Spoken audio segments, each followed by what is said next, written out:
episode 5. You're right. 5. We can hold it up on one hand. 5. I know, right?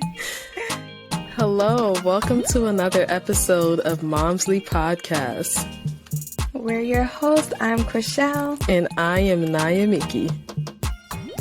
All right, we made it. We hit a milestone today. We did? Yes, our 5th episode today. That's exciting. That means we've officially been doing this for a month in 1 week. Yes, we have. Wow, that's crazy. Yes. All right, so you already know what time it is. We gotta play a game of Would You Rather to start us off with. Okay, I'm ready. I think this is the best one yet. This is gonna be good. I want to see what you're gonna say. Okay, let me see. All right, so would you rather rewind your life and restart your life from that point, or would you rather fast forward, see what your future will be, and then continue your life? But if you choose to rewind, you can't choose what point in your life you're going to rewind to. And if you choose to fast forward, you can't let anyone know what you saw, and you can't change the outcome of anything. Damn. That's good, hard. Right? Because, okay. So if I go back in time, I restart my life at a certain point, but I can't choose where I get to restart my life. Exactly. But if I go forward, I can't change anything about my current and going forward, and I can't tell anybody what I saw. All right. It's not that hard for me. I think for me, I would rather rewind my life. And why? Because, I don't know. This is harder than I thought, because then it's like if you rewind your life and you don't get to pick where exactly your starting point is, like so many, like your life could have like a totally different outcome. Mm-hmm. It's true. Okay, so if I go back in time, do I get to keep the same knowledge that I have now of my future? Because maybe if I go back in time, I can still make like certain like little changes that like can still have an effect on my future, but won't necessarily change too much. Yeah, so if you rewind, you're going to know like everything that already happened. So you have the option to do things differently. But like I said, you don't know what you're rewinding to. You could be rewinding to last week, or you could be rewinding to when you were 5 years old. Well, I don't want to rewind to last week, because last week I was on my deathbed with COVID. So that's an exaggeration. I had COVID, but I wasn't on my deathbed. I felt like it, though. Don't even put that out there. Yes. But, okay, but I still think I would want to rewind my life, because if I'm going back with the knowledge that I have now, then I feel like I could probably set myself up a little differently to be more advanced in my life than where I am now. Because just yesterday I was telling my fiance, I was like, I feel like my life is like at a standstill. And it's not, and I feel like it's not like I'm not accomplishing things. It's just like, I'm just not where I thought I would be at this point in my life. Like, salary wise, job wise, like there's so many, like, the closer you get to 30, you start thinking about, okay, well, like this is how much money I want to be making. I want to own a house at a certain point. So like, I feel like there's certain, like if I could go back, there would probably, even if it was a week ago, there's still things that I did a week ago that I wish I did differently. So I would still, what about you? What would you do? For me, I would also rewind, but for a different reason. So for me, it's actually an easy choice, only because if I fast forward, I will probably drive myself insane having the knowledge of what the future holds. I can't talk to anybody about it. Right. And I can't change it.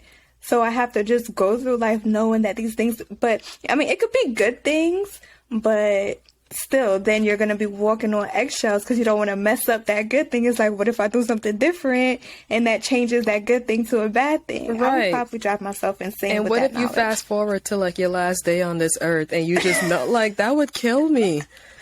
Yeah. Like, this is I didn't even think about that. This is how I know I'm gonna die. Like, I'm good. Oh man, yeah, you're right. I didn't even think about that aspect of it.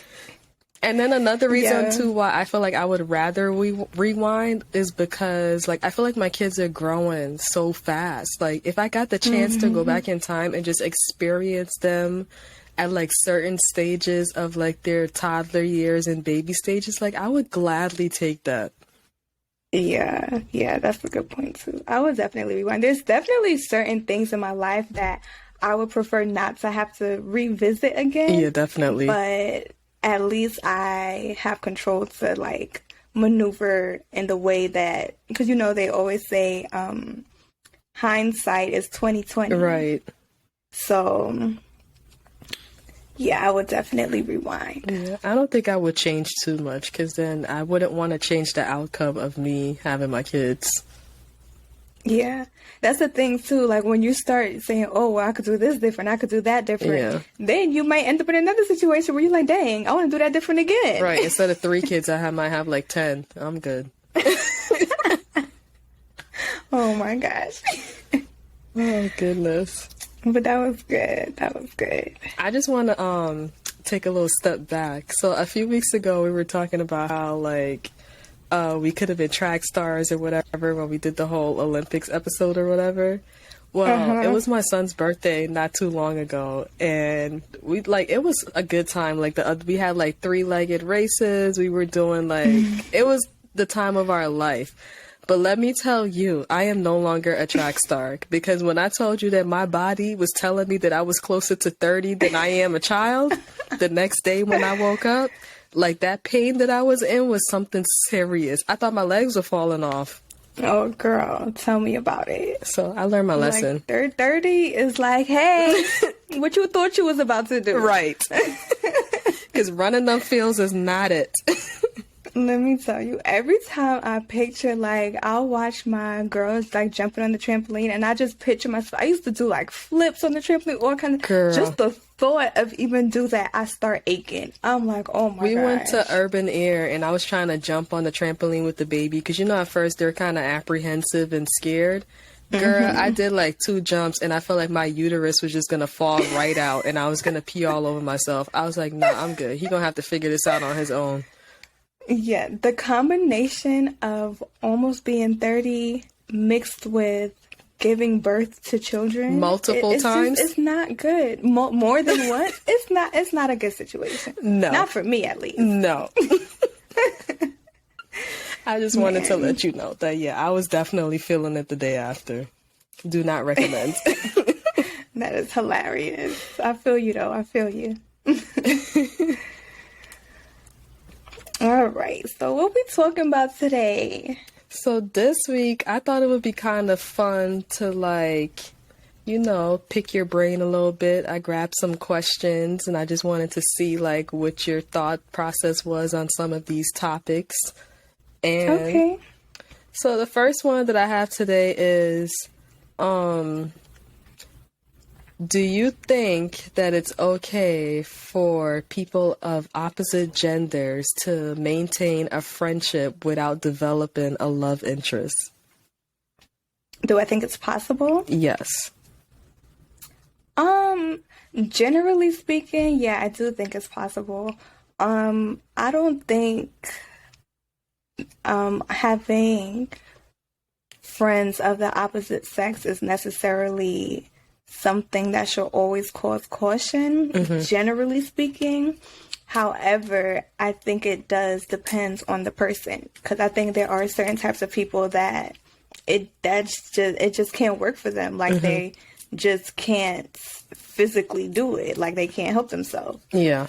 But I think from a general sense, yes, people can have friends of the opposite gender and it be strictly platonic. Yeah, I do think so. What about you? I definitely think that it's possible, but I also feel like I'm not going to try to have a friendship with somebody that I could potentially be attracted to. Or especially I can see that. I feel like especially since I'm in a relationship, I'm not going to go out of my way to make friends with somebody of the opposite gender. But if it's probably somebody that I've been friends with for years and I know like I would never cross that line with them, then I feel like it's possible. I look at that two ways. So I look at that as, like you said, if you're already friends with somebody of the opposite gender before getting into a relationship, I feel like that's one aspect of it. And it's like, you guys are already friends. Yeah. Then there's the other aspect of meeting someone new while you're in a relationship or starting a relationship, whatever the case is. I think you just have to know yourself. Because, like, for me personally, I am not attracted to people if I don't have an emotional connection to them. So even if somebody physically might be appealing to most people, I'm not going to find them physically attractive if I don't have an emotional connection to them. So for me, making a new friend of the opposite sex is like no big deal for me. Yeah. But I do understand that I'm probably a rare exception, that most people can be physically attracted to somebody just because they look good. Yeah. I don't know. I might be more like you because if somebody, they could look as good as they want, but as soon as they start talking, like it could turn me all the way off. Yeah, for sure. And you can look as good as you want. If there's no connection there, I'm looking at you like... And you're going to turn into I remember, it's like, you know how you go back and you see people that you once had a crush on and all this stuff, and you're like, what the hell was I thinking? And back then, they were so good looking. That just happened to me the other day. They were so good looking, but then it's like, you start having conversations with them, you start talking, and they just become like the ugliest person that you ever seen in your life. Yes, and you're sitting there questioning yourself like, what did I see in this person? Girl. Yeah. Yeah, I feel you. Yeah, so I definitely feel like it's possible to have friendships of the other gender. But I feel like, one, if you're in a relationship, boundaries need to be set. Like, you're not going to be calling and texting after certain hours. I feel like if you have a friend of the opposite gender, then your significant other should definitely meet that person. They don't have to be friends, but they should at least know of each other. Yeah. I think it all boils down to you have to know yourself and know whether or not you can even handle that for yourself. And you also have to know that other person, because even if your intentions may be pure, that other person may not have the same mindset as you. So while you're like, oh, this is just a friend, that other person may be like, yeah, we friends are right, but I'm trying to see what's up. Yeah, they still have that hope that like it might turn into something more. Exactly. So you have to be aware also. Yeah. It always makes me wonder, because a lot of the times when you see people saying like, oh, two people, opposite genders, they can't be friends. A lot of times I feel like it's guys that say like it's not possible. Especially like guys who are in relationships, they're always like, well, I don't want my girl having a guy friend because I know how guys think. That's always their excuse. I know how guys think. I've heard that, but I feel like personally, I've heard that actually come more from women. Really? Yeah, I've actually heard that more from women than from men. I've heard it a lot from men. I know how guys think, like if that just makes me... I've definitely heard that line before though. But I'm like... I know what they're thinking. They don't just want to be your friend. Makes me wonder, so what you thinking then, since you know how they think? Because why you know how they think? Right. Exactly. That's hilarious. All right. So the next one that I have here is, what is the most important thing in a relationship? And when I say relationship, it doesn't necessarily have to be a romantic relationship. It could be a friendship, like just any relationship. What's the most important thing? I think, and it's so crazy that you asked me that, because just the other day I saw something, and I've literally been saying this all my life, and people look at me like I'm crazy, like, yeah, okay, but I saw this clip of this pastor talking about the difference between transparency and honesty. So personally, I think the most important thing in any type of relationship is transparency and honesty. But even deeper than that, I think that there's a difference between transparency and honesty. I think most people think, or most people go about their relationship like, oh, well, as long as I'm being honest with the other person, whenever they ask me something, I'll just tell them. But transparency is you're not waiting for someone to ask you the question. You're letting it be known. You're being open. Yeah, you're being open with them from the jump. You're not waiting around to see, okay, well, let me see if this person, if she asks me, I'll tell her. Yeah. But if she don't ask me, then I didn't lie about it. Yeah. And it's like, but did you? Yes, you did. Did you not? I think you did. Exactly. So for me, in any type of relationship, the biggest thing is going to be transparency for me. I love that. Okay, Yeah. So for me, I feel like somehow it might all like intermingle, I guess, like transparency, like it could all like the word trust could fall in there somewhere, like it's all kind of connected. So for me, I think the most important thing is the like trust, for me to be able to trust you and for you to be able to trust me, because I always say, like, what's a relationship without trust? If you don't trust the person that you're with, then why are you with them? And if you don't trust, if you call somebody your friend or your best friend, but you don't trust them, is that really your friend? Yeah, that's good. Yeah, Trust. Because the thing is, if you don't trust someone, then you're never going to fully, and this is any type of relationship, you're never going to fully give yourself to that person. If we're talking about a romantic relationship, you're never going to fully give yourself to that person. If we're talking about a friendship, you're never going to fully be able to open up to that person. And because what are friends for, right? To be there, to have somebody to talk to do stuff with, things like that. And who wants to constantly be like looking over their shoulder because they don't trust this friend? Yeah. Or if you don't have that trust, then you're constantly going to be side-eyeing and uncomfortable. Nobody wants that. Right. And then you're going to be worried about if you tell them something, if they're going to run and tell somebody else. Like, don't nobody have time for that. Exactly. We getting old. We don't got time for that.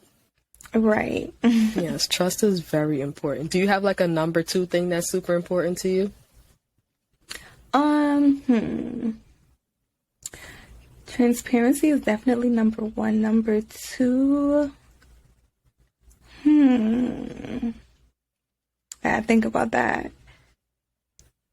I think for me, like the second most important thing, if you know me, you know I like to laugh. So you have to have some type of sense of humor.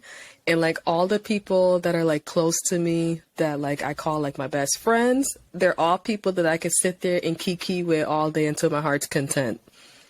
Like I feel like having somebody that you can just sit there and laugh with is like laughing for me is therapeutic. Like I could be having a hard day and I'll text you and we'll just start cracking jokes about something. Like I feel like that's important. Somebody that you can just, let loose Have with. fun with. Yes. Enjoy. Yes. Yeah. I think my number 2 would be somebody that's willing to learn me. And this is any type of relationship, right? So somebody that's gonna not always have their hand out and like, okay, what you doing for me? But somebody that's like, okay, well, let me see, what do you like? What are you into? How can we make this relationship even stronger? So somebody that's constantly, and vice versa, the same way, that's what I do with people that I'm in relationship with, right? So somebody that's always like, okay, well, let me try to figure her out. Let me see what she's into. And not always like, well, gimme. Yeah. That would probably be my number 2. Somebody that's willing to learn me. That's good. I like that. Okay, so here's my next one. How often should a couple argue to maintain a healthy relationship? Okay, so I don't know why this question is so hilarious to me. Like, I just think it's one of the funniest questions ever, but. So my stance on this is, personally, I don't think arguing in a relationship is ever a good thing. Hear me out. So I think once you're at the point to where you're arguing, whatever you're talking about, it's already over with, right? So I think it's healthy, or not even necessarily healthy, but it's okay to have disagreements. But those disagreements don't necessarily have to turn into an argument. You can have disagreements, talk about it, and that doesn't even mean that at the end of the conversation that you're gonna both come to an agreement. You may still disagree at the end of the conversation. Yeah, but maybe you can come to like a common ground and like see where at least understand where the other person's coming from. Yes, you can get an understanding, correct, even if you don't agree. But I think once it gets to the point that you're arguing, nobody's listening to anybody, right? That doesn't even have to mean that you're yelling or you're cursing. But once you have checked out and your only thought is, oh, I'm going to get my point across, there's no understanding there. There's no common ground that's going to be found. Nothing good is going to come from an argument. So to answer your question, how much arguing is good? None. That's what I think. That's just my personal philosophy. And that doesn't even mean that if you don't argue that you have a healthy relationship. Because I've been in a relationship before where we never argued, but it didn't work out. Yeah, because you guys could just be avoiding topics that you know could lead to argument or sweeping stuff under the rug. It doesn't have to always get up to the point where you're arguing. You can come to the end of the conversation, and if you're talking about a romantic relationship, you can disagree with something, have a conversation, and decide this is not for us. Like, this is just not for us, and that's okay. But once you're at the point where you're arguing, it's over with. What you think about it? So when you put it so nicely, like it makes me feel bad to say it, but I feel like it's okay to argue sometimes. Sometimes you just need to let the frustration out. I feel like there's healthy ways of arguing, though. Like, you're not going to be disrespecting the other person, calling them out their name, yelling and screaming. Like, it's okay to argue sometimes. Sometimes it's just the one way you can just be, like, frustrated and just let it out and just let it be. And if you're in a relationship, a romantic relationship, sometimes arguments are a good thing because the makeup is good. Oh, Lord. You know, sometimes you get to burn a little steam later on after the argument, and you feel good about yourself. You know, I actually know someone who that was their whole philosophy. Like, let's argue so we can go ahead and make up. Like, personally, I think it's weird. But, like, we could make up and not argue. Like, we can still... No? Okay. I'm not going to go pick a fight just so we can make up. But I've had times where we've argued, but, like, the makeup was good. So it was worth the argument. That's so funny to me. But I feel like it's definitely... I think most people would agree with what you said. Yeah. If you're in a relationship, most likely. I feel like we're both kind of right. Like, there's healthy ways of arguing. And then if you're in a relationship, there's pros to arguing. I'm not saying that you got to argue every day just to get what you want from this man. But, you know, arguing can be good sometimes. That's hilarious. Now, how often should a couple argue? I'm going to say try to keep it to like once a month. We don't need y'all tearing down the house every day because y'all trying to get some. Communication is key. But see, with that, even if you argue once a month, somebody like me, I hold grudges. I've been working on it all my life, but it's just a part of me, right? Yeah. So we can argue that one time a month, but guess how long it's going to last? Krishel, until the next argument. I was about to say, you're going to be upset until the next argument come around. Well, remember last time. Like, I hold grudges. I do too. I do. I'm trying not to, but I do. I'm still holding on to stuff from like 10 years ago.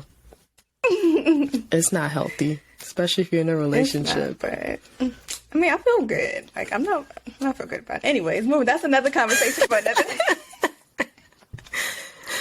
That's another conversation for another day. All right. Moving on. So the next one.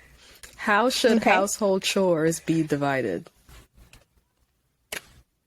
Let me tell you something. It's so funny that you asked me this question because I saw something on the internet and on Beyonce's internet. On Beyonce's internet, it said, like, I am not a maid. Like, we're going to split these chores 50-50. Now, I don't necessarily completely agree with the 50-50 part, but also I'm not your maid. Okay? Right. I think, of course, it's going to just depend on the relationship, the ins and outs of their relationship. Obviously, if one person, for instance, is a stay-at-home mom or a stay-at-home dad, I think personally, most of the household chores should be handled by them because they're home. Right. That doesn't mean that the working half should not contribute to that. Yeah. But I think it's going to depend on the ins and outs of the relationship. I don't believe in, oh, you're a woman, so you do the laundry, or you're a man, so you do this, like, whatever works. Like, personally, I don't mind doing laundry. I like doing laundry, but I hate washing the dishes. Mm-hmm. So, like, I'll do your laundry, you wash the dishes, I'm happy. Right. Like, we good, you know? Like, so you just divvy it up that way, but it's going to be divvied up. Mm-hmm. I feel like household chores, I agree with you. Household chores should definitely be divided throughout the household. So between the two of us, like, I feel like the bigger things in the house needs to get done. Like, if I cook dinner one night, like, sometimes I'll ask him if I really don't feel like it. Like, especially on the weekends, he's home on the weekends. So I'm like, well, you can cook dinner tonight. Like, if it's a Saturday or Sunday night, I'm like, well, you could cook dinner. And that's usually fine. And I think his cooking is better than mine anyway. So anytime I can get him to cook, I will let him cook. Because y'all know, if you were listening to the previous episodes, I don't like to cook. Yes, we remember. Yes. And I don't mind doing laundry. I hate it, but I'll do it because it's back to that cleaning thing. Nobody's going to clean my house the way I know how to clean my house. And I'm a fret that I'm the only one that's doing it, but I know I don't want them touching anything. So it's the same thing with the laundry. Like, I fold my laundry a certain way. I have them, like, coordinated in the closet a certain way. Like, he's going to do laundry and he's just going to throw the clothes in there, like, on hangers and just mess up my whole organization that I have. Like, I have my, like, his shirts in the closet. I have them organized by, like, vests, like, what do they call them? Like the basketball, like, jerseys or whatever. So I have them organized by that. And then we have t-shirts, then we have long sleeves, then we have, like, collared shirts, then we have long sleeve collared shirts. So, I wonder if that's something our family instilled in us, because I am definitely like, when I open somebody's closet and I see there's just clothes, it may be hung up, but it's just everywhere. That bothers me. Like, I need the short sleeve shirts to be together. I need long sleeve shirts to be together. Right. I need, pants. We're going to have to organize by what's denim, what's polyester, what's cotton. Like, I need some organization. Yes. So, like, if he does laundry, like, it's not going to be to that standard. So it's like, okay, I'm going to complain that I have to do all this laundry, but I know if he does it, I'm still going to complain. So I'm going to just do it. But we definitely divide chores. Like, he handles the garbage. He'll help me cook when I don't want to cook. So I'm not here for one person doing everything by themselves. Not in this house. Not a fan. Nope. And I think that's important too, that you choose who does what chore by what's going to bother you the most. So it may be a load off for the other person to do laundry, but if it's going to bother you that it's not done a certain way, then you do it. Right, exactly. Because we don't need y'all fighting over, oh, you put my t-shirt in there like that. No, we don't need that. Right. Exactly. I keep looking to the side because I'm sitting by the window and it's distracting me. Maybe I should find a different seat. Oh my gosh. All right. So our last and final question is, okay, why did relationships last so long compared to today? Okay, so personally, I think it's probably two main things. I think it's a combination of, and if we're talking about, like, back in the day, I think it's a combination of, one, people valued marriage more than I think we do today. I think today we have more of a mindset like, oh, we don't have to be married type of thing. And I think back in the day it was like, well, if you're trying to be with me, then we're going to get married. So I think it's a combination of that. And also I think that people people kept a lot of, I guess we're going to call it secrets.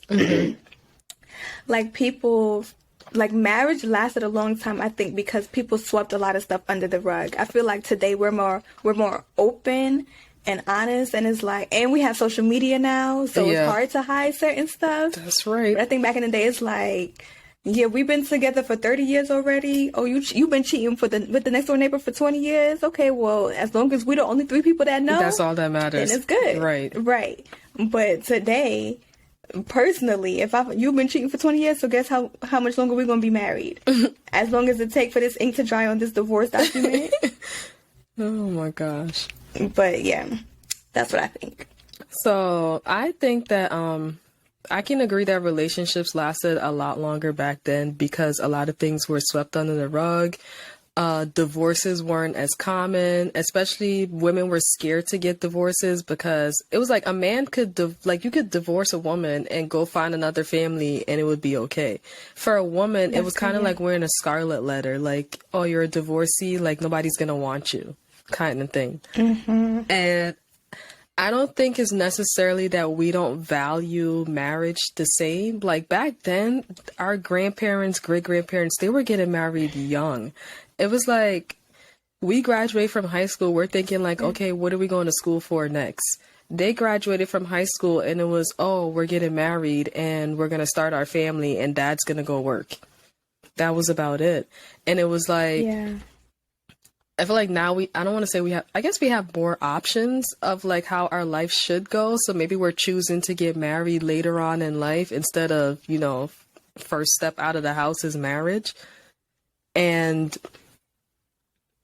I think for me, because we probably seen how marriage was treated back then with like people covering things up. Your husband could have a whole side family down the street and everybody knows about it, but everybody pretends they don't know about it. And then you guys just stay together for whatever's for the kids' sake, I guess. And then when everybody's grown and old and now your husband finally appreciates you for the woman that you are because you stood by him for all these years and now he's old and you're the apple of his eye and all this stuff. And it's like your grandkids see you and they're like, oh, I want a relationship like grandma and grandpa. But it's like, I feel like now we're more in tune with the things that were happening back then. And we realize like marriage isn't worth it if you're going to have to stay with somebody because you're scared of a divorce in fear of what people are going to say. Especially because, like you said, social media is so popular now. Like, it's hard to hide from anything. And we're not afraid to divorce somebody if they're not treating us the way we feel like we need to be treated. Yeah, back then, it was so like, it was really through thick and thin. And today, it's not through thick and thin. Like, if you disrespect me, I'm out. I'm not going to wait until we're 70 for you to be like, oh, well, she's the apple of my eye. Like, I feel like the reason why we treat marriage the way it is today is because of the way the generations before us treated marriage. And we're like, well, if that's what a marriage is, then I don't want it. Exactly. And I think a big part of that, to expound on what you said, is that I think a big part of that is the change in women's mindset, right? Because I think now we feel like we have the option. We don't have to be the stay-at-home mom anymore. We can have our own career. We can have things going for ourselves. And I know a lot of women who this day, they choose their career, or at least they choose to go after their career first. And once they're done with that, then they're like, okay, now I can focus on getting married. If I want to have a family, then I'll do that. But I'm going to do what I want to do first. And then I'll explore that. As opposed to before, where they're like, no, I need to make sure I'm married first. And then if there's time for anything else, then I'll pursue that. Yeah, definitely. Yeah. And back then, especially here in, everywhere, women didn't have as many rights as they do now. Like, it's funny, like, now we still kind of have to ask permission from our husbands to go get our tubes tied and all this stuff. Like, back then it was a lot worse. Like, pretty sure getting a divorce was like the last thing on your list of things to do if you found out your husband was cheating, because your life could drastically change. Like, you wouldn't know how you're going to provide for yourself and these kids. You don't know if you're going to have a roof over your head if you leave this man. Like, times have changed a whole lot. And I feel like we still value marriage, but we value it in the fact that, like, I'm not going to just up and marry the first person that I meet just because that's what I'm supposed to do.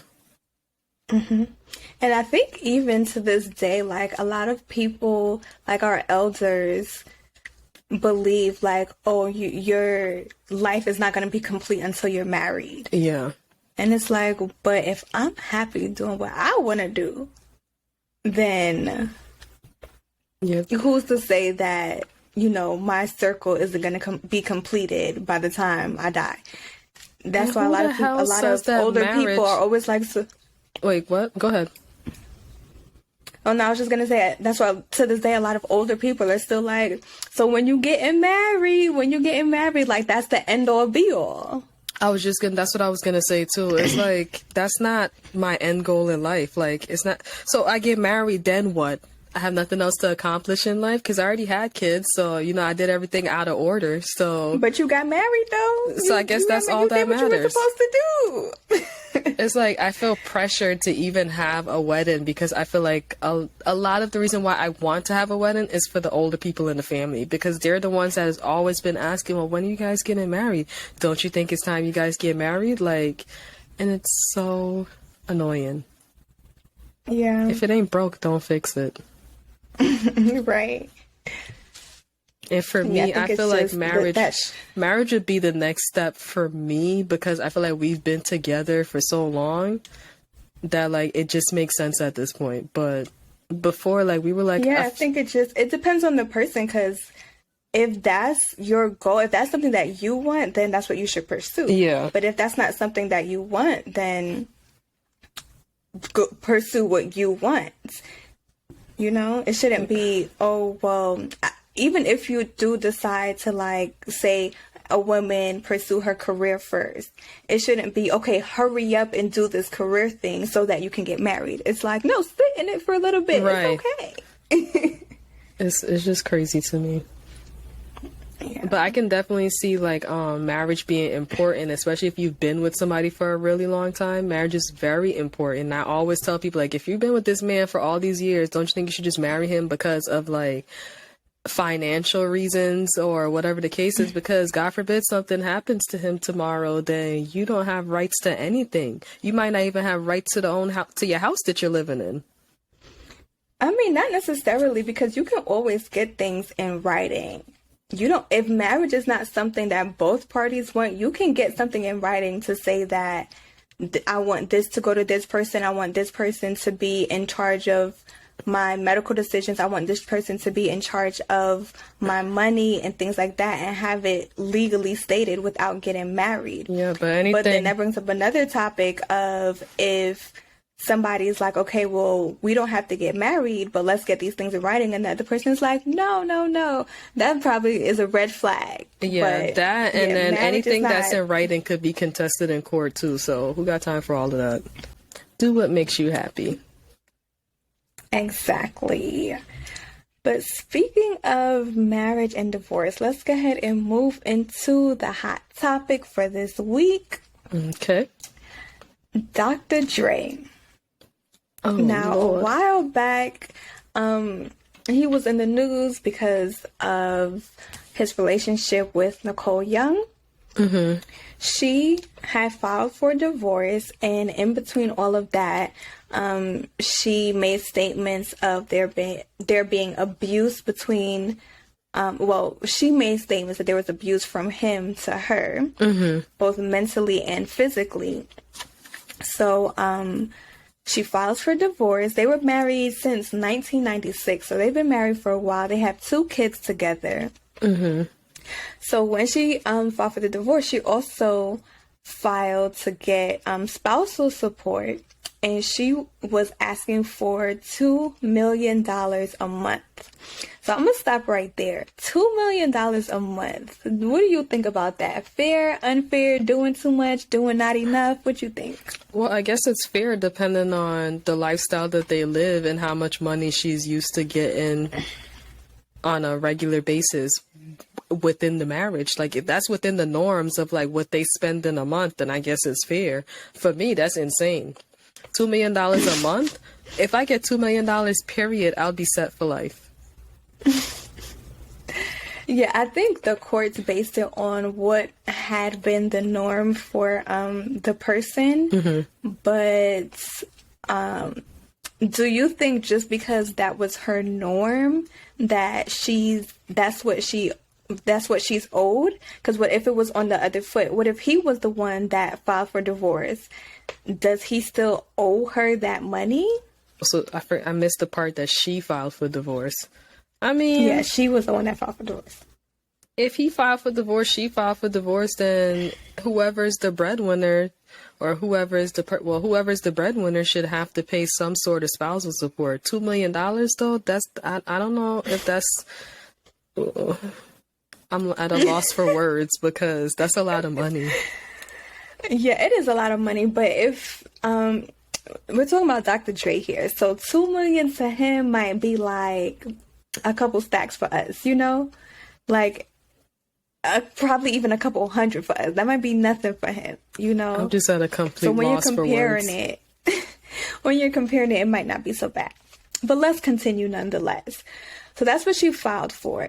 And so fast forward now to within this last week, the judge granted her $300,000 a month instead of the 2 million that she asked for. He granted her 300,000, roughly. I think it was just a little right under 300,000 a month in spousal support. So do you think that was fair? Do you think? And this is also temporary, supposedly, until they can come to an agreement, because it seems like the divorce isn't even finalized yet. So technically, they're still married. Oh, Lord. So I think the $300,000, that sounds a little bit more reasonable for me to have to be paying my ex-spouse, even though we're not exes officially on paper yet, if I was making Dr. Dre kind of money.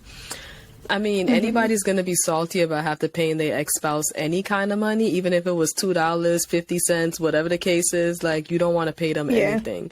But I think 300,000 to sort of kind of maintain the lifestyle that she's been living for the last 20 something years. And I feel like that's fair. She should learn that she is not Dr. Dre. He's Dr. Dre. He's making the Dr. Dre money. So once you're no longer with Dr. Dre, then you get dropped to a $300,000 a month budget and you learn to live off of that. But then that raises the question. Remember, we talked about, but she was there through it all. She could have been the one coming up with all the ideas. She could have been the one, if that's the case, writing for him. Well, then, like you said, she should have got it all in writing, and so she could collect her royalties.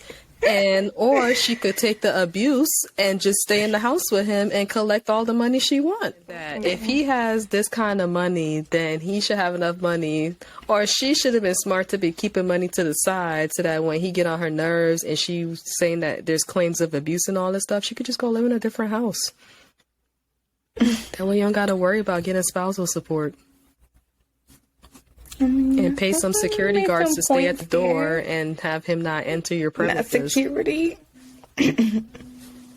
Remember, they have kids together, so, they're good. Oh, but their kids are adults.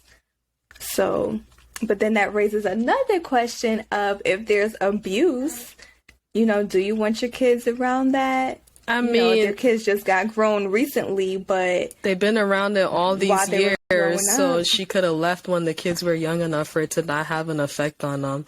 I'm pretty sure at this point... But because of their age, it looks like just what you said earlier. Let's stay together for the kids. Oh, the kids grown now? Okay, now we can separate. Yeah, and it's probably too late for the kids now. Exactly. Nah, she's going to have to split that 300,000 up to send some of the kids to therapy, and then the rest is going to be her allowance to pay her rent or her mortgage. So speaking of therapy, the judge also ordered, in addition to the $300,000, he has to continue to pay her health insurance enough so that she can maintain the type of insurance that she already had. And he also has to continue to pay on the houses that they have together. So I think even though it's not $2 million, she's still getting a good deal. Like, your house is gonna be paid for. You're getting insurance. Like, who don't love insurance? Right, health insurance is expensive AF. So right, that is insane. So this, like I said, this agreement is temporary, probably based on the fact that they're not legally their divorced. divorce isn't finalized yet. Right, they're not legally divorced. But also, this agreement will be terminated if she gets into another relationship. How do you feel about that? Or if either one of them dies, of course. Is it like a relationship, like she gets a boyfriend, or is it like another marriage? Because usually, like, So with these kind of things, usually if you're paying, like, if somebody has to pay spousal support, it's usually for like a specific period of time the judge will grant it for, maybe like 5 years or maybe a year, until that other spouse gets back on their feet. Or it might be like, if you get married again, then I no longer have to pay you spousal support. So I'm trying to figure out what's their situation like. Yeah, so initially when I was looking into this, I assumed that it meant if she ever got remarried, because like you said, most cases that's the situation. You get married, then you get cut off.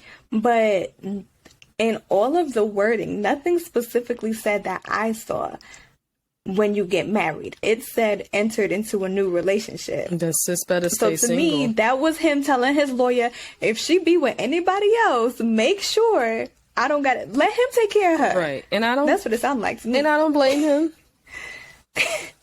If you get in a whole nother relationship, then let that man buy you your Gucci, your Louis, your Prada, and pay for your houses and your cars and your Benzes, because it ain't gonna be me. Exactly. So that if you were in her shoes and those were the terms, if you got into another romantic relationship, you don't even have to get married, another romantic relationship, are you hiding your relationship? The hell? Or are you just going to be like, man, let What it go? relationship? You saw me with who? That's my friend. That's my cousin. Strictly platonic. That's my cousin twice removed. That is hilarious. Yeah. This my cousin Not Earl. again. He's just here for Thanksgiving meal. Like, what relationship? Me and my new boo gonna be living off this $300,000 because what relationship? Okay. Okay. Because you can still take care of me. This spousal support is gonna be my pocket money, and then you do what you need to do. Exactly. That's funny. But yeah, this situation definitely, to me, very much sounded like I'm gonna stick with you for the kids' sake. We're gonna sweep whatever we're going through under the rug.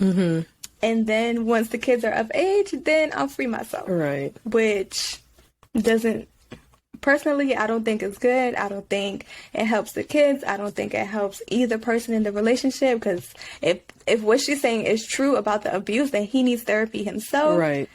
And yeah, that's not cool at all. That's from the outside looking in. Obviously, I don't know anything that's going on in their relationship other than what I read on the intranets. But that's what it seems like. Yeah. And I was joking earlier when I said, like, she should just stay in the house and be quiet and take the abuse, because nobody should have to take abuse from anybody. Like, that is disgusting. And yeah, no, we're not doing that. So sis better move out, collect her $300, because it's better than nothing. And what relationship? Keep your relationships under hush hush. Exactly. Because isn't that like another form of abuse, to try to control what she's doing with her life after, because y'all not together? So because you have to pay her spousal support now, well, it's like, well, now you can't get in any relationship. Not even you can't get married. You can't just have a relationship, period. Exactly. But this one, I know this has been going on for a while, since before COVID and quarantine hit and all of that. So they've been going at it for a while. Yeah, and that brings me to my next question really quickly before we wrap it up. Going back to how, getting married and getting to know people and things like that. Like, I think personally, and I'm no guru, I'm just a person with opinions, but when I saw what happened between Jeannie Mai and her ex-husband, she used to talk so highly of him. Of course, from the outside looking in, it looks so amazing. And then when they got divorced, she's like, he turned into a completely different person. He's like trying to take all my money. He's not being as nice to me as he used to, things like that. And of course, divorce is not a nice thing. Yeah. Nobody wants to be going through a divorce. But also, should you go into, because this is what I do personally. If I see signs in you that if we were to break up, that you would be a completely different person, automatically that's a red flag for me. If at your worst, when you're upset or you don't get your way or whatever the case is, you turn into somebody different than who, you know, the person obviously you fell in love with or you started liking, that's a red flag for me. And that's a complete, not only a turn off, but like that's more than I don't know what comes after the red flag, but that's what it is. A breakup. Yeah, basically because the end all be all. That's it. Exactly. That's the end all be all. Because to me that's crazy vibes. Yeah. If somebody, and like I said, divorce is not nice. So I'm not saying that someone going through a divorce is going to be playing nice and things like that. But if you're turning into a completely different person and you're not even valuing me as a human or someone that you once were intimate with or whatever the case is, if I at any point think that you would turn into that person, this not going to work. It's not. This not going to work. Because we're not about to make millions off this podcast and then you're going to come try to take half of it because you don't like me no more. Like, that's not how this works. Period. Because I don't see you in here having these conversations. I didn't see you in the meetings that me and Krishel be having. I didn't see you. Exactly. I didn't see you pitch your idea. I ain't see none of that. So once you start trying to come for what I have, then and try to come at me from every direction, then it's a problem. Because trying to assault my character, trying to take what I got. Right. Yeah. Once you start turning into a whole different person, then it's over. And it makes me even question, like, was anything even genuine? Because at this point, like, are you showing me who you really are now? Like, the facade is over. You don't have to be nice to me no more. Right, exactly. And that's the point that I was trying to make. Like, was that even used? Right, because hopefully they can get that all straightened out and sis can be stress-free and live her best life. And with her new man that nobody knows about. Exactly, period. Right. So on that note, once again, you guys, thank you for making it here with us to episode 5. 5. Yes, 5. We need like little like sound effects. Like, yay. I know, like, yeah, hand clapping, the fireworks. Right. So make sure you guys are following us on Instagram at MomsleyPod. That's MOMSLYPOD. And make sure you subscribe to our YouTube channel at Momsley Podcasts. And this week we will have the video episode up and waiting for you. So before we send you guys off, we're going to leave you with the mantra.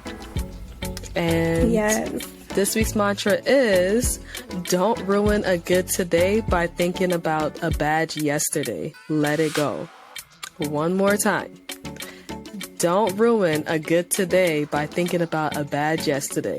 Just let it go. What did Elsa say? Let it go. Exactly. Let it go. Yes, that's good. All right, we'll chat with you guys next Wednesday. See y'all next Wednesday. And cut.